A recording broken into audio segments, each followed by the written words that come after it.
If my wife and I are having a row, to help us think more rationally, we go into separate rooms and continue the argument over Skype.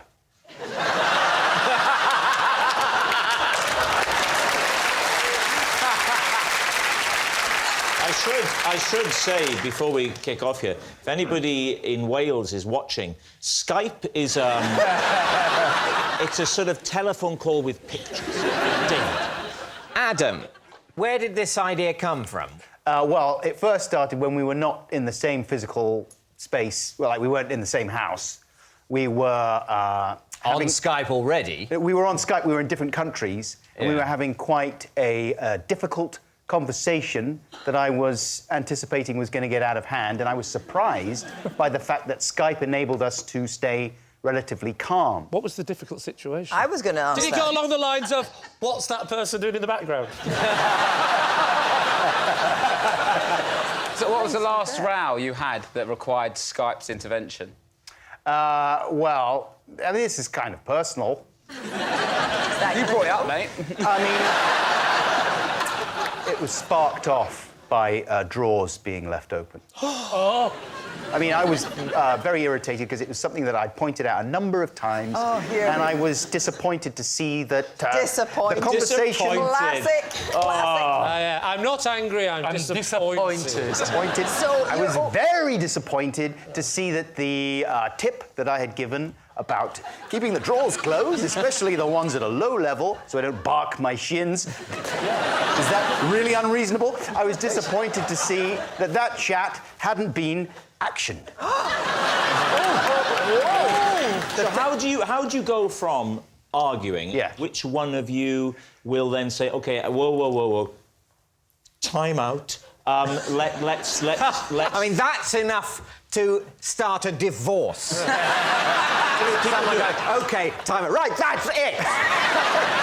So I do that with my wife when we're having an hour. I go, make us a cup of tea. that doesn't help. Just a tip for you. Who makes that decision? How does it move on to the Skype stage? Yeah, I'm the one who makes the decision, because originally I thought that it would be a sort of funny way of diffusing some tension. Is this a system you could see yourself implementing, David?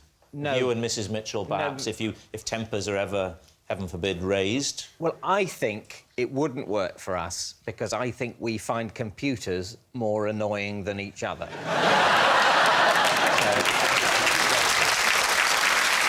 So, David, what are you thinking? Has Adam been telling the truth? What do you think, Kirsty? I think it's really, really possible. What do you think? He does like computers, doesn't he? Look at him.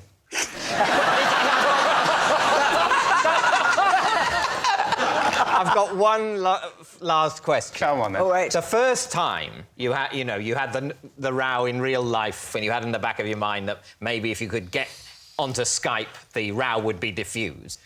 Was that not, to your wife, an incredibly annoying suggestion? Yeah, it was, yeah.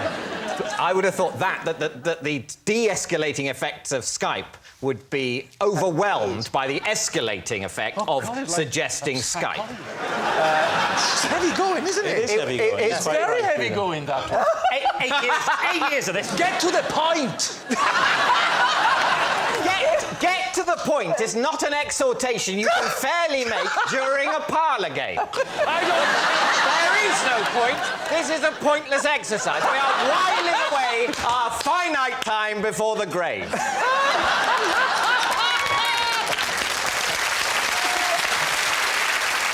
What are you going to say? Truth or lie? I think it's the truth. I'm not thinking it's so weird it's true. OK, my team says true. I'm certainly not sure either way, so I couldn't overrule them. So it's true. So we're saying You're saying true. Right, OK, Yeah. OK. Adam Buxton, were you telling the truth or were you telling a lie? Skype conducted arguments, that is a lie. Oh, brilliant!